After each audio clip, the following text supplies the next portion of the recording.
जय जगन्नाथ सांग मैंने परी kitchen and travels cooking video को आपण मानक स्वागत जनाऊँ। जेहेतु एवं शीत ऋतु चली आपण मैंने बॉडी को मॉइस्चराइज करने विभिन्न प्रकार प्रोडक्ट यूज करेंगे आई नड़िया तेल बा कोकोनट ऑयल यूज करेंगे। आज वीडियो रे आसतु जानिबा अति सहज उपाय केमिति आपण घरे नड़िया तेल बाहर करें।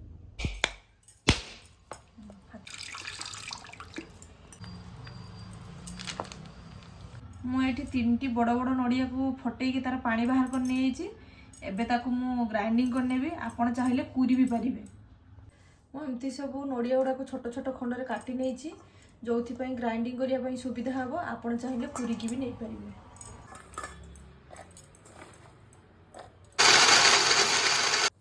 एबे आपण माने देखि पारथबे मु सब नड़िया खंड को ग्राइंडिंग करके नहीं जाइछि। एबे याकू गोटे कॉटन कपड़ा सहायता चुपुड़ी नवा।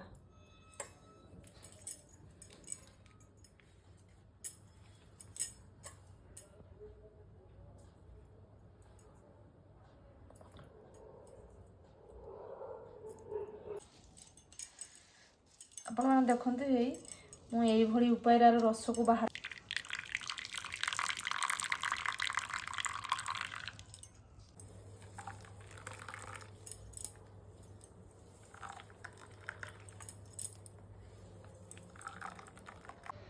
या को आम नष्ट नक रिपीटेडली ग्राइंडिंग करी तार रस सब बाहर करना।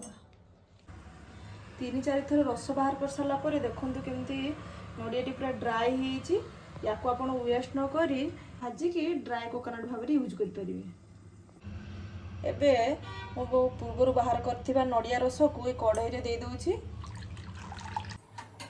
एबे गैस ऑन करी या को तेल बाहर पर्यंत फुटिया पाई छाड़दा। एबे देखंतु 10-15 मिनट फुटिला पर टिके बहलिया अंश आसीगलानी। आउ एई टाइम रे लागी जिबार बहुत चांसेस थाए, तो मझिरे मझिरे ताकू टिके घांटी दउथिबे। एबे देखंतु तेल बाहर स्टार्ट हो गलानी। आ बढ़िया बास्ना बाहरलानी। आ किछ समय पर ब्राउन हो जिवो। से ब्राउन हो गला पर पूरा तेलटा ही बाहर आसी। एबे देखंतु ये ब्राउन ही आसलानी। तेल भी बहुत सुंदर बाहर गलानी। एबे हमर तेल रेडी हो जाइए। मु गोटे काच बोतल में स्टोर करनी होछि। आशा करुँची वीडियोटी आपण मानक भल लगी। जदि मो चैनल टी को नुआ देखुचंदी please like share and subscribe.